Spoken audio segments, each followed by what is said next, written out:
नमस्ते जी। अगर आप ये वीडियो देख रहे हो तो मतलब आप रेकी के बारे में जानना चाहते हो। मतलब आप रेकी सीखना चाहते हो। रेकी मतलब रे और की। रे मीन्स यूनिवर्सल या सार्वभौमिक। की मतलब ऊर्जा। रेकी मतलब सार्वभौमिक ऊर्जा। एक ऐसी ऊर्जा जो कि सभी जगह मौजूद है। मुझ में, आप में, पेड़ पौधों में, पशु पक्षियों में, सबके अंदर।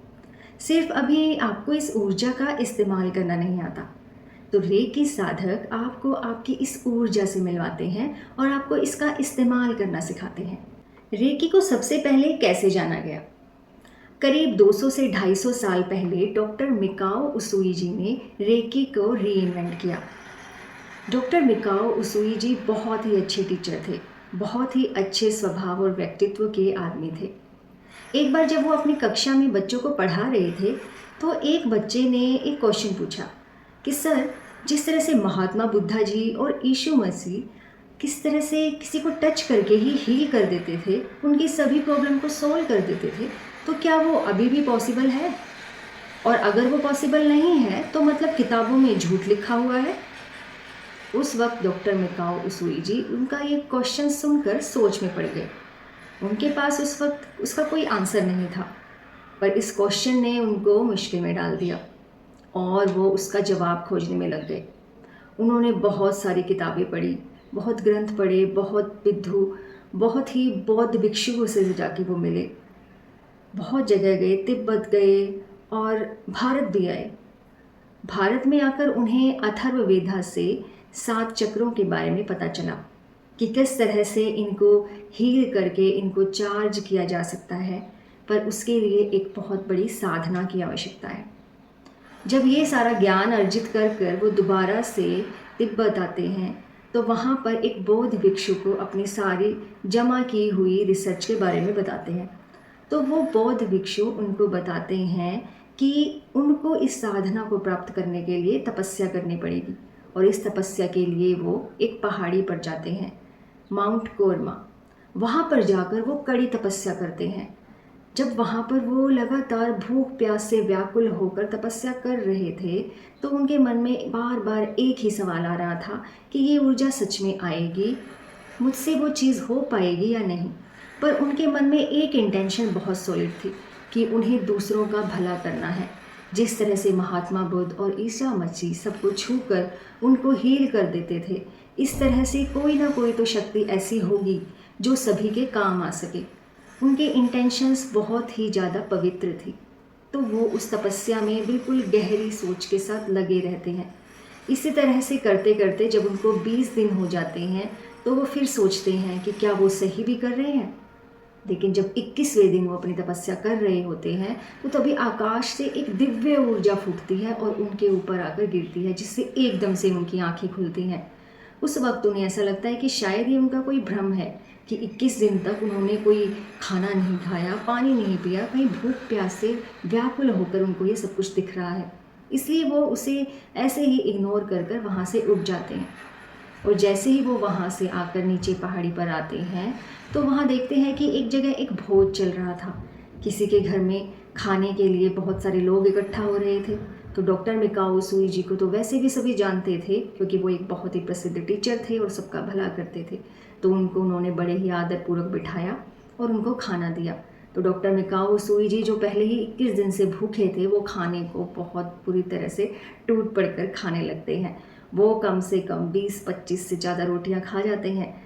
तभी सब देखकर हैरान हो जाते हैं कि शायद इन्होंने कुछ तो पा लिया है, तभी इनके अंदर इतनी ऊर्जा है कि वो एक इतना सारा खाना खा पा रहे हैं। तभी डॉक्टर मिकाओ उसूई जी वहाँ देखते हैं कि जो खाना खिला रहे थे उनकी बेटी को दांत में कुछ दर्द था, वो बहुत तकलीफ़ में रोए जा रही थी।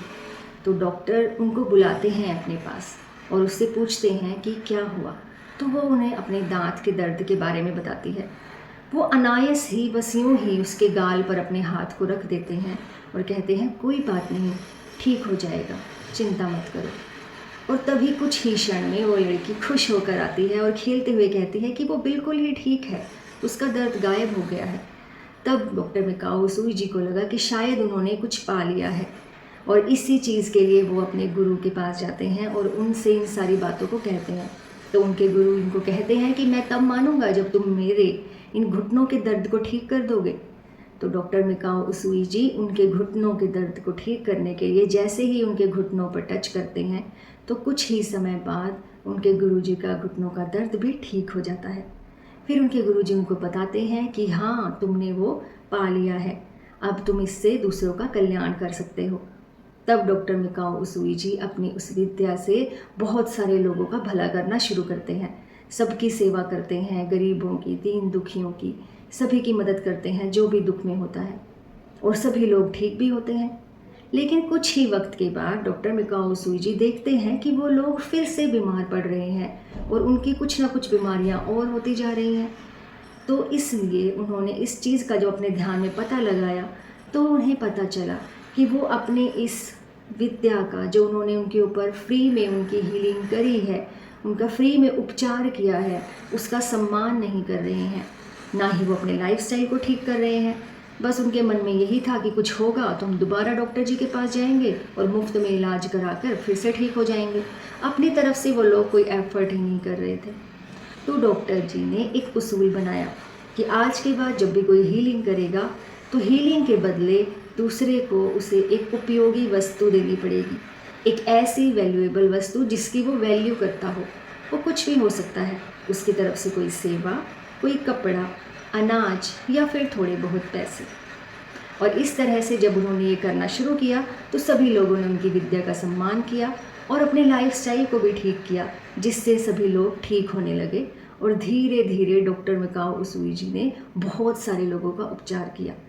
फिर उन्होंने अपनी इस ऊर्जा को फैलाने के लिए, ताकि और भी दूसरे मास्टर्स आएँ और वो इसका उपचार में, दूसरों की मदद करने में, समाधान करने में इस चीज़ का उपयोग करें, तो उन्होंने डॉक्टर हयाशी को इसका शक्तिपात दिया। शक्तिपात के लिए उनको ध्यान में जाकर पता करना पड़ा कि शक्तिपात किस तरह से किया जाता है और अपनी इस ऊर्जा को ट्रांसफ़र भी कर सकते हैं, क्योंकि हर कोई तो उनकी तरह 21 दिन की इतनी कठोर तपस्या नहीं कर सकता था। तो इसलिए वो रेकी एनर्जी को कॉल करके, उनसे क्षमा याचना करके, उनसे प्रार्थना करते हैं कि वो दूसरों को शक्तिपात दे सकें, ताकि दूसरे भी और लोगों का भला कर सकें। तो इस तरह से डॉक्टर हयाशी ने फिर और मास्टर्स बनाए, और फिर उन्होंने जब मैडम टकाटा को बनाया तो मैडम टकाटा ने इस तकनीक को, इस विद्या को सार्वभौमिक किया, जिनकी वजह से हमें आज पता चल रहा है कि रेकी का हम किस तरह से उपयोग करते हैं। तो मैडम टकाटा की वजह से आज हमें रेकी का पता चला। तो ये था रेकी का एक छोटा सा शुद्ध रूप का इतिहास। वैसे आप इसके बारे में गूगल में भी जान सकते हैं। तो अब लोगों को इसके बारे में बहुत सारे मिथ्स भी होते हैं कि क्या रेकी हर कोई सीख सकता है। जी हाँ, रेकी हर कोई सीख सकता है। इसके लिए आपको कोई डिग्री या कोई पहले से कुछ विद्या आने की ज़रूरत नहीं है। हर कोई इसे सीख सकता है। सिर्फ आपके अंदर सीखने की लगन होनी चाहिए और आपके अंदर एक पेशेंस होना चाहिए कि आप प्रैक्टिस कर सको। क्योंकि एक हीलर को अपनी रोज़ सेल्फ हीलिंग करनी पड़ती है, उसे हर रोज़ प्रैक्टिस करनी पड़ती है, हर रोज़ ही सीखना पड़ता है, चाहे वो कितने भी लेवल तक क्यों ना पहुंच जाए। अगर आपके अंदर वो लगन है कि आप दूसरों की मदद करना चाहते हैं तो आप इस विद्या को ज़रूर सीख सकते हैं। दूसरा इसमें मिथ आता है कि क्या ये रिलीजियस है, मीन्स क्या इसका किसी धर्म से कोई नाता है। बिल्कुल नहीं। रेकी सार्वभौमिक ऊर्जा है जो कि सभी के अंदर मौजूद है, तो इसका किसी धर्म से कोई भी रिश्ता नहीं है। तो किसी धर्म से जोड़कर इस पवित्र ऊर्जा का अपमान करना ही होगा। तो रेकी का इस्तेमाल कोई भी कर सकता है, सबके अंदर ये मौजूद है। तो मैं आप सभी को यही कहूँगी कि आप सबको एक बार रेकी तो ज़रूर सीखनी चाहिए। क्योंकि देखिए, हीलिंग के लिए हम हीलर्स के पास जा सकते हैं, पर कितनी बार हीलिंग कराएंगे। जब तक आपके पास अपनी खुद की टेक्निक नहीं होगी, आप खुद से अगर हील कर सकते हो खुद को, तो इससे बड़ा तो उपचार कोई नहीं हो सकता। क्योंकि अपनी सबसे अच्छी हीलिंग एक पर्सन खुद से ही कर सकता है। तो आज के लिए बस इतना ही। जुड़े रहिए मेरे साथ। अगली वीडियोस में हम इनके बारे में और भी जानेंगे कि इसके कितने लेवल्स होते हैं, किस लेवल पर क्या होता है, किस तरह से शक्तिपात होता है, किस तरह से रेकी ऊर्जा की कॉलिंग होती है, किस तरह से सिंबल्स का यूज होता है, और किस तरह से हम अट्यूनमेंट के थ्रू सभी को हील कर सकते हैं। आज के लिए इतना ही। धन्यवाद।